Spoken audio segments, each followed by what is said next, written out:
Hello and welcome to an Infinity the Game battle report. In this game we're playing vanilla Haqqislam versus a combined army list led by the Avatar, and we're playing the scenario Skyfall. Very slightly modified, but otherwise you'll have seen this scenario in a previous battle report on this channel. First, let's look at the lists. So this is my Haqqislam list for this game, and this is really an attempt by me to just, to the maximum extent possible, have my cake and eat it too. I'm just going to go through what's in this list, and I'll talk a little bit about the philosophy behind it. So we have, and I almost always have these in my Haqqislam list, 2 Barids, 1 killer hacker, 1 regular hacker. We have Saladin as the lieutenant in order to allow a higher than usual irregular count. We have an Azrael APHMG, one of my favorite guns in Haqqislam, an Aswira AP Spitfire, one of my favorite guns in Haqqislam, and Nauf, one of my favorite guns in Haqqislam. What we don't have in this list is we don't have a Mukhtar MSV2 Red Fury, which is a very common piece for me to take, but that is still 3 pieces with very high firepower. And in particular, it's 3 pieces that have good armor-piercing rounds, so they are always applicable. Whereas like a Mukhtar, I absolutely love the Mukhtar. It is fantastic at winning face-to-face rolls, and I have killed a tag with a Mukhtar in the past, but a Mukhtar is not a tag killer. All of these potentially are tag killers. We also have Hussein Al-Jabel and a Hassassin Fidei. It's a relatively cheap Hassassin Fidei at 26 points, doesn't have mines, doesn't have a DACCW, but I could not really afford those things. But there are 2 Fideis in this list. They are split across combat groups, but because this is a Saladin list, they can always just join or move kind of as needed. Otherwise, we have the Libertos Mine Layer, a fantastic piece, a Ghulam Doctor with Nazmat. That's particularly for both the Azrael and Nauf. Both of those pieces will benefit from having a Doctor behind them because so Azrael in particular often needs to brute force face-to-face rolls, and Nauf is susceptible to being crit and going unconscious. And if you just have, in this case, it's 18 points spent on a Doctor, dedicated really just to those 2 pieces, it opens them up as firepower pieces much more than they currently are.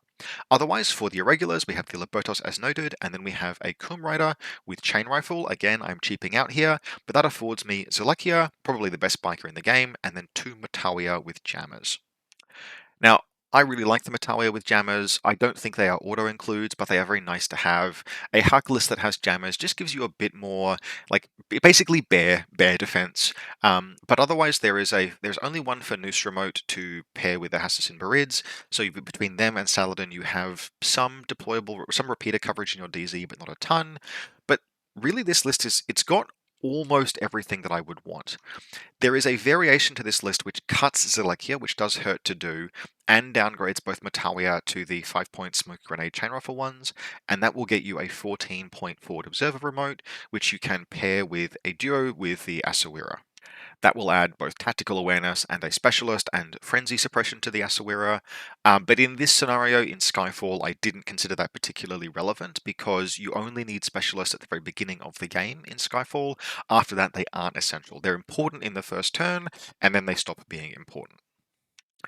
Otherwise, just generally, I really did find it kind of astounding how much stuff there was in this list. With the exception of Saladin and the Fanus, there are no cheerleaders.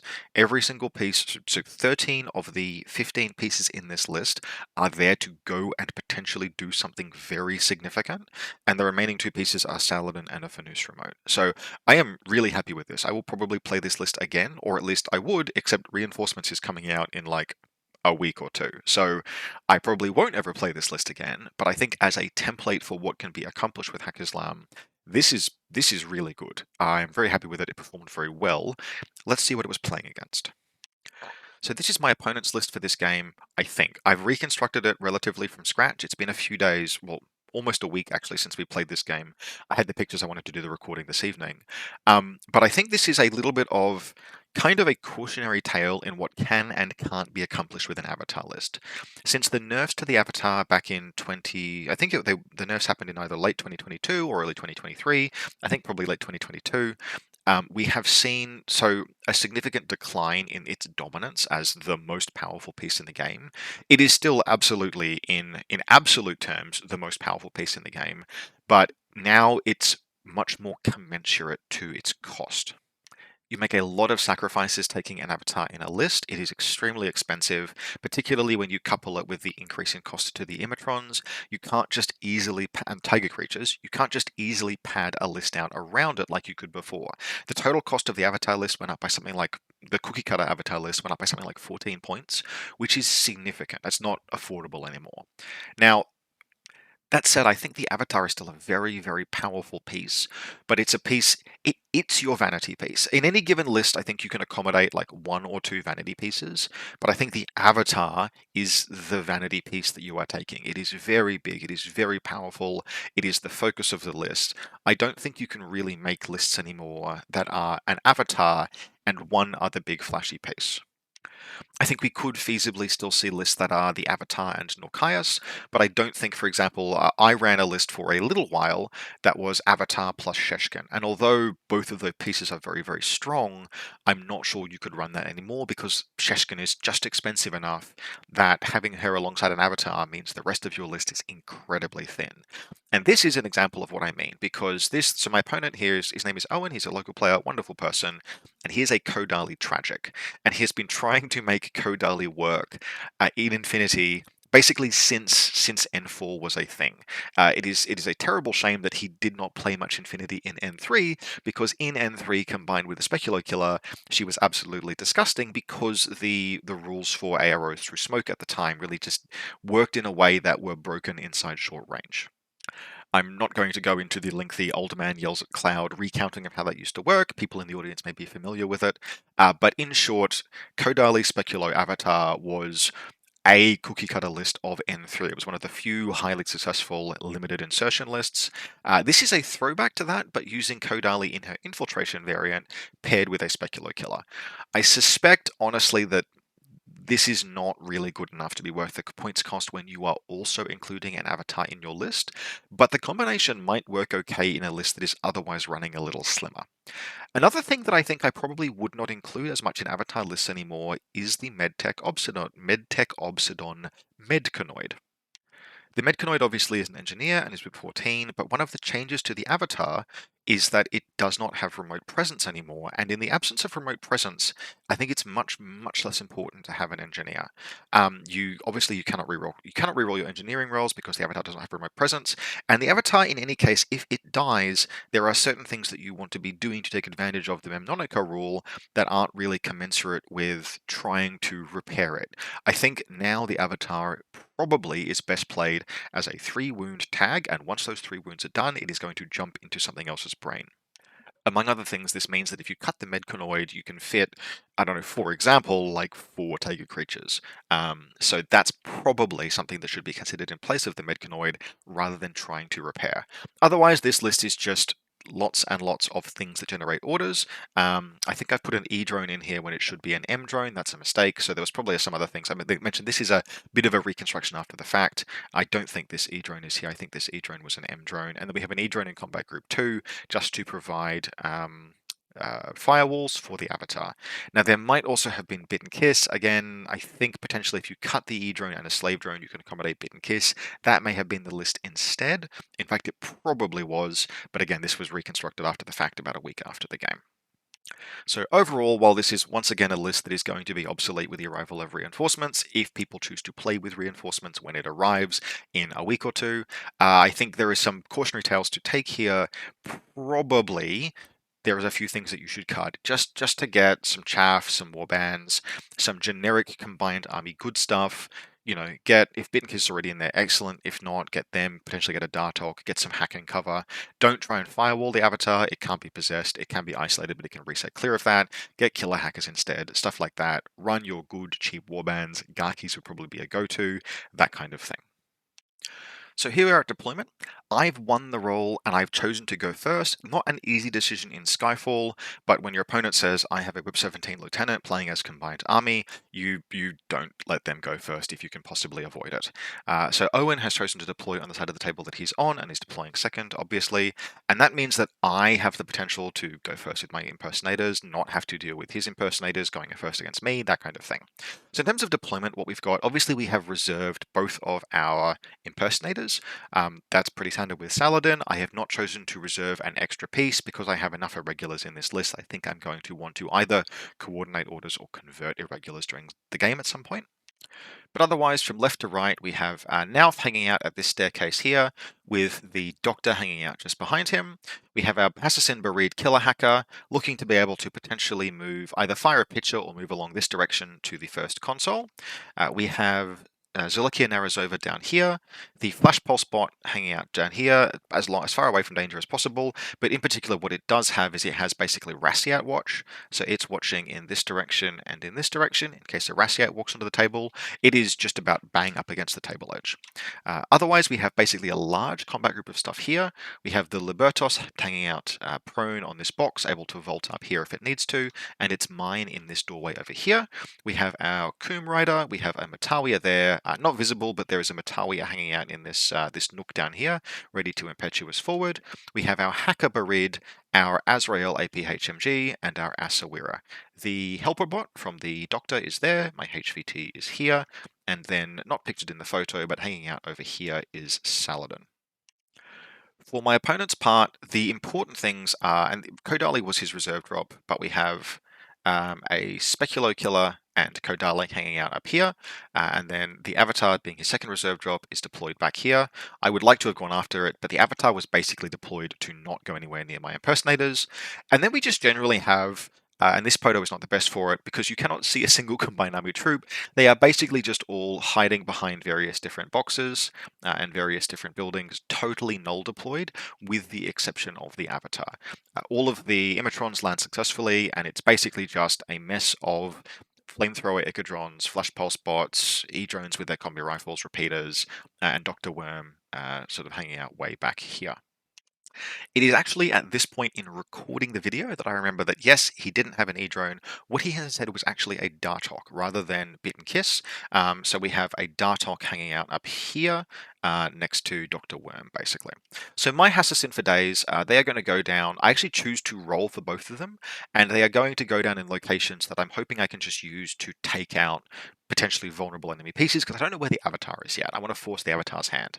So Al Jabel goes down near the Dartok and Dr. Worm, and then the other Fade is going to come down basically just about there, in a position where it can go after either Echidrons or the E-drone. So the Avatar is going to deploy, and it will be deploying watching Al Jabel, and then we have, or basically very close to watching Al Jabel, as far away as possible from all of my various Fades and things, with sort of like long lines up here, but not directly watching my deployment zone. So it's my turn first, and what we're going to try and do is just develop the game state to the extent possible without really smashing my head into things that I can't fight. I have a look for and I think about, is there a way I can fight the Avatar? And there is one possibility that I sort of consider but don't ultimately go for, which is where the Avatar is in its current position. If I was to take Nauf all the way up and around here, in through this door here, around here and to this doorway, he would be able to fight the Avatar, potentially outranging it, but not certainly. That's just a bit too far forward. I'm not at this stage able to engage the Avatar from any sort of like these positions here, but I could move it up and take a face-to-face roll, take a bunch of face-to-face rolls. In active turn, Nauf is not bad against the Avatar, but he's not good enough that I want to run him all the way out from the Doctor to do that. So what I resolved to do instead is just develop the game state and build some attrition. I know that I have a lot more troops than my opponent does. He's only running like 2 combat groups. One of them is very, very small. So really any casualty that I can inflict is going to be meaningful because this is not a 15 trooper Avatar list. I think about and ultimately decide against going after Kodali and the Speculo, again, because I'm just not convinced I can launch an attack on that. The Avatar, among other things, is watching sort of like this space up here, and the Speculo, I can't like place a chain rifle over the two of them because the Speculo is a friendly trooper. It's invulnerable until it chooses to reveal or I discover it, and I'm not going to be able to discover it while Kodali is up there. So we just take some impetuous movements. The Matawiya is going to move up to here. This Matawiya is going to end up inside this building. The bike is going to end up in this building and then dodging backwards. We just sort of develop all of this kind of space, really just using their irregular orders and their impetuous orders. The bulk of the work otherwise, split across the 2 combat groups, is going to be done by the Fades, with the rest of the work really just being this this Barid here is going to move up to this objective, press it, and then move back over here. So in terms of the Hassassin for days, both of them have successfully infiltrated, and both of them are going to just try and get some kills that they can. This one over here is going to just leave, it's in line of sight of the Avatar, and it's just going to leave line of sight of the Avatar. It's going to spend an order moving around the E-drone, getting behind here. It gets discovered down to impersonation level 1, but that is not enough to stop it, and it's therefore, at that point, it's safe, and it can peek back around the corner, just see the E-drone, and shoot it to death with its shotgun, and then re-impersonate. Likewise on this, it's only in combat group 2, so it only has so many things it can do. Likewise on this rooftop, Al Jabel can reveal himself, take some surprise template hits into the back arcs of Dr. Worm and the Dartok, actually kill both, and because of smoke that this Fade has thrown down, is able to re-impersonate. Now he gets stunned in the process. He kills both Dartok and Dr. Worm, but he gets stunned by a flash pulse from an Icadron, but he guts out of line of sight of that flash pulse from the Icadron and then re-impersonates. So at the end of this entire turn, I've killed really only 3 things, but they were actually 3 pretty significant things. The E-drone, Dr. Worm, and the Dartok going down means that I now have actually like complete specialist dominance, apart from the Avatar itself, which means that I am probably going to be the only one that has a button being pressed because of I've pressed this console here, and there's not a lot of chance that Owen's going to be able to take it away from me. So that means that I'm going to go into the Skyfall scenario section of the game where the panoplies will reign with actually a pretty significant advantage to those rolls. I'll be rolling on 23s if I don't I am not going to kill my opponent's lander because my opponent's flight controller is the Avatar, in case that hadn't been obvious, and I have not killed it this turn. But that means that my opponent will be rolling on 20s. We're going to be using base Fizz 14 in this scenario, and I will be rolling on 23s, which means I have a significant numerical advantage in landing those panoplies. So for Owen's part, he's in a painful situation because although I've killed 3 things, but they are 3 pretty useful things. I've killed like what's that? It's not quite. It's less than 60 points, but it's about 60 points worth of stuff, which is a pretty good first turn. But they are 3 important pieces of capability, and he didn't have that much to start with. However, he's an Avatar player, so he still has a very healthy order pool, and he's mostly going to use that on Kodali and the Speculo. Again, Kodali is his favorite model, and he's going to try and make a Kodali work, and this game is an experiment in this. And so the Speculo is there first to clear the way. And what she's going to do is she's going to, there's a mine that's been laid by a Libertos, by the way, here. She's going to appear, she's going to throw down some smoke, she's then going to dodge the mine, and then she's going to get jammed by the Matawiya and drop prone, but that's fine. She's prone here, and she will spend the rest of the game there. The path is now clear for Kodali.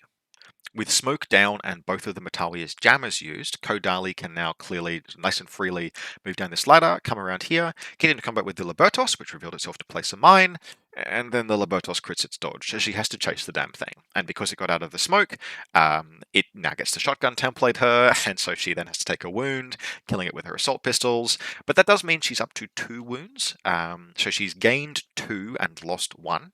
And then she's going to come up to this window here, and look through the window, and she's in smoke, but I'm just going to declare template with everything and let her shoot if she wants to, and realizing that, she thinks about her existence and then changes her mind.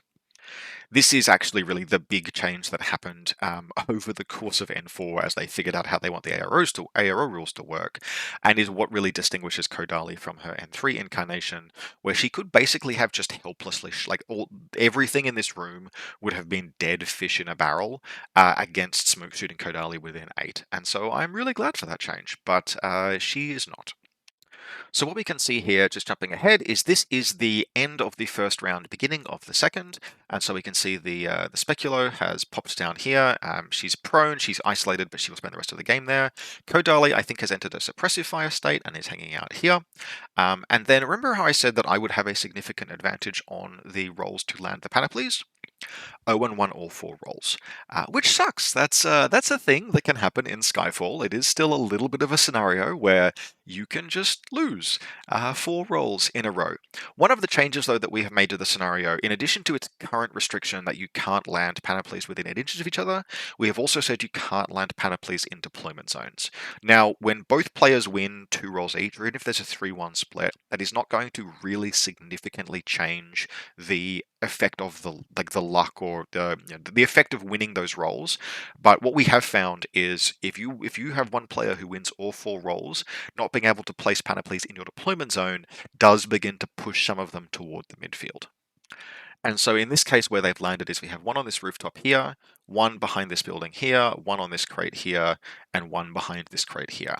So those still really suck for me to try and go after and for me to try and capture. This is very, very challenging now because of they're just all on my opponent's side of the table and they're all like in his reach and in his control. But the game is not over. Like the game would potentially kind of almost be done, even with the plays I made on the first turn, with him winning all of those rolls on 20s versus 23s. But because the objectives actually, I mean, at least some of them are quite close to the halfway line, I have a shot at contesting these. But first, I have to establish a game state where I can potentially contest them. So we basically have two things that we're going to try and do this turn, and they're both pretty significant. We are trying to establish conditions where we can win the game on turn 3. So step 1 is we have to kill Kodali, and step 2 is we have to kill the Avatar. I am going to succeed at only one of those. I'm going to be able to successfully kill Kodali. And that's the Asawira's job, effectively. So the Asawira is hanging out here, and it is going to crawl across there, come up and around here, get to this position here where we'll have a clean line of fire to Kodali, and just take the face-to-face roll with her. She has been targeted as a result of her actions on the last turn. So despite the fact that she's otherwise in a pretty good, she's in a pretty good position here, I am able to take this face-to-face roll multiple times. We are just up just beyond 8 inches, and I'm going to put her down. The Asawira obviously become frenzied as a result. That's totally fine. I actually consider that to be a plus, given what I need to do over the rest of this mission. It is by no means a negative that the Asawira is frenzied here, so I'm really not unhappy that it's not linked to a model that is suppressing its frenzy. So with Kodali down, what we are going to try and do otherwise is kill the Avatar. And what we have to do that are 2 Hassassin for days and Zolekia. And a little bit of a spoiler alert, it's not going to happen, but what I do is Zolekia is going to come around this way, and we are basically playing some very precise smoke throwing. Oh, sorry. Before that happens, the Avatar is hanging out around here, and Nauf is going to move, because the Avatar has moved a little bit using its tactical awareness. Nauf is going to move up to here and try and take a face-to-face roll, and is basically going to be totally inconclusive, and is going to be totally inconclusive with sufficient orders that we're going to try this a different way. So what we're going to do is we're going to move Zolekia up and around here, and she's going to actually use her smoke grenade launcher, because I need the range on it, and it's something like a 17-inch shot from here all the way back to, way back, to pin the Avatar back, and it takes her 2 goes, but she lands smoke, neatly cutting off the Avatar and its bodyguard Ikadron, so I can make the run at it. I actually go in with the Hassassin Fidei first. Hassassin Fidei makes it into combat. That's this Hassassin Fidei up here that had impersonated. Makes it into combat, takes 1 swing at the Avatar, and I think I actually successfully do a wound, but the Ikadron makes its dodge on a 7 and gets into CC with me. And at that point, I would be rolling against an Ikadron trying to kill it first, and it'll be burst 2 with its Paras CW, or I'll be rolling against the Avatar. It's rough. The fact that I have the active turn means I get a little bit of choice in terms of picking my face-to-face rolls or not face-to-face rolls, but I'm not willing to contemplate not making a face-to-face roll, and I don't actually love my chances of winning either of those CC rolls. The Avatar has a really high CC, and the Ikadron has a Paras CCW. But this was kind of part of the plan, and we have Zolekia hanging out up here already. So with the remaining orders, she yeets around, and on the approach, the Avatar makes a dodge and gets out of CC with the Fidei, but not far enough away that I can't drive into CC with it with Zolekia and roll burst 4, I think, in active turn, breaker pistols, and do another wound to the Avatar. So we've done 2 wounds to the Avatar, and Dr. Worm, you'll recall, is dead. So that's good, but it's not definitely going to set us up for success for the last turn of the game. And of course, now it is Owen's turn. And Owen's turn can be described as one of those turns where the Avatar wins every face-to-face roll. And that's a thing that will happen. The Avatar has very good stats. It even has good close combat stats with a base CC, I think, of 19. And it just wins all of its face-to-face rolls. It activates and it kills Zolekia in one go, puts her all the way to dead, and then it walks into close combat with the Fidei makes its dodge and dodges into CC, and the Avatar just kills it as well. That was much less likely, but it just does it. And so at that point, my 2 CC specialists are down in the one order each. And then the Avatar is out of cover and staring at Nauf, who begins to shoot, and this is at about 40 inches. And so the Avatar moves forward, takes a face-to-face roll, inconclusive, it's in the open against Nauf in good sniper range bands, moves forward again, takes a face-to-face roll, inconclusive. It's still in the open at this point, but then it moves forward again and it reaches good range and it reaches cover and it kills Nauf all the way to dead. So what are the odds of the Avatar winning all of those rolls? Not high, but the Avatar could reasonably, like, none of those are actually face-to-face rolls, that it's grotesquely weird that the Avatar won. Even the face-to-face roll against the Haqqislam Fidei, it is surprisingly difficult even for an APCCW to kill the Avatar, and the Avatar is tough enough and has high enough CC that it can just randomly win those. It's certainly not weird that it beats Zolekia. Not in active turns, Zolekia is just CC 21 burst 1, 21 versus 19s. 21 is favored, but it's not favored by anything like a huge margin. Even the fight against Nauf, the fact that the Avatar, yes, it was wounded, yes, it only had one wound left, but it's got such high stats, such good ballistic skill, that it can just force that face-to-face roll, and that was what Owen recognized that he had to do. So otherwise, all that happened this turn is that the one isolated order from the Speculo was used to crawl over here, open this up, and I think she pulled out a light flamethrower. And the Avatar then just ran onto this building here and stayed at the table, because this was realistically, it was an option for the Avatar to hide, but it had like one order left to reposition from its position up behind sort of like this building here, where it had been fighting now. And with one order left, that was its best bet, because I think it jumped from this high ground over onto this building. That kept it safe from melee, for example, from the Asawira or this Coom Rider. So here we are, one order into the beginning of my third turn. That's because I forgot to take a photograph and then realized that I had to. This was a very interesting turn because I was running out of options, and this table is one of those tables where you have high ground and you have low ground, and the low ground might be relatively dense, but the high ground is always going to be less dense than the low ground. Sheer laws of physics, we are putting the high ground on top of the low ground, means that it's very, very, you just have to have a more sparse, less dense high ground. You should still absolutely have plenty of line of fire blocking, and this table does, but the Avatar had the high ground and was watching a lot of the objectives that, again, my opponent had placed because they'd won all of those rolls. And so with that in mind, the Avatar was wounded. I just made the call. I had to take a face-to-face roll and try and just beat the damn thing with burst. You can do that. And the good old, bless him, the Asawira activated, moved again, and took a face roll with the Avatar. And I rolled miss, and a 6, and the Avatar rolled a 17 and missed. And that one armor-piercing continuous damage 16 round put the big guy all the way to dead. And that was not exactly the game, because I'd bled out a fair bit by this point, but it was pretty decisive. The Avatar jumped into an Icadron over here, the one that had stunned Jabel on the first turn, and really there were no guns left. There is an isolated isolated Speculo on this roof, but the rest of my turn is, okay, we are going to pin the Speculo down. There are no other guns in the entire combined army list, because the E-Drone is dead, the Dartok is dead, Kodali is dead, and we're just going to run to every panoply. Now, I'm not actually going to be able to get to all of them, and in particular, this one back here is just going to be a bridge too far. Even with, ironically, this bridge here, I'd had to have jumped down there and crossed, and I just did not have enough orders. I did not have enough orders to get to it, even with the Asawira's Impetuous Order, even with other Impetuous Orders, some of which I could make safely because of this crate in the way between me and the Avatar, so I just couldn't get to it. But I could get to this one here, and this one here. I didn't even try to dislodge the Speculo, but I had many things in Suppressive Fire watching her, and so when we flipped to, I also was able to pick some things up out of the panoplies. So when we flip to my opponent's turn, he basically gets to make some pistol attacks and some Whip 17 flash boss attacks with the Nicodron, but the Speculo can't stand up without getting shot to high hell and leaving her panoply, and I'm holding 2, and I have pulled more things out of them.